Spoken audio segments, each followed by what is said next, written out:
আসসালামু আলাইকুম বন্ধুরা, আশা করি আপনারা সবাই ভালো আছেন। নতুন আরেকটা ভিডিওতে আপনাদের সবাইকে স্বাগত জানাচ্ছি।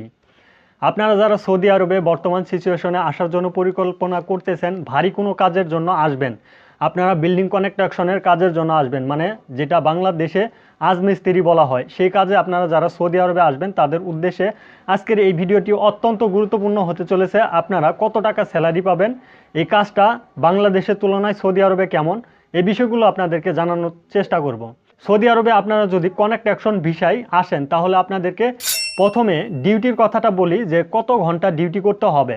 সৌদি আরবের কনস্ট্রাকশনের ডিউটি কিন্তু 8 ঘন্টা হয়ে থাকে। আর এখানে আপনারা যে কাজ করবেন বাংলাদেশের মতো নাকি একটু হার্ড, অবশ্যই বলতে পারি যে সৌদি আরবে কাজ করতে আপনারা অবশ্যই মজা পাবেন, কারণ বাংলাদেশের মতো হবে না।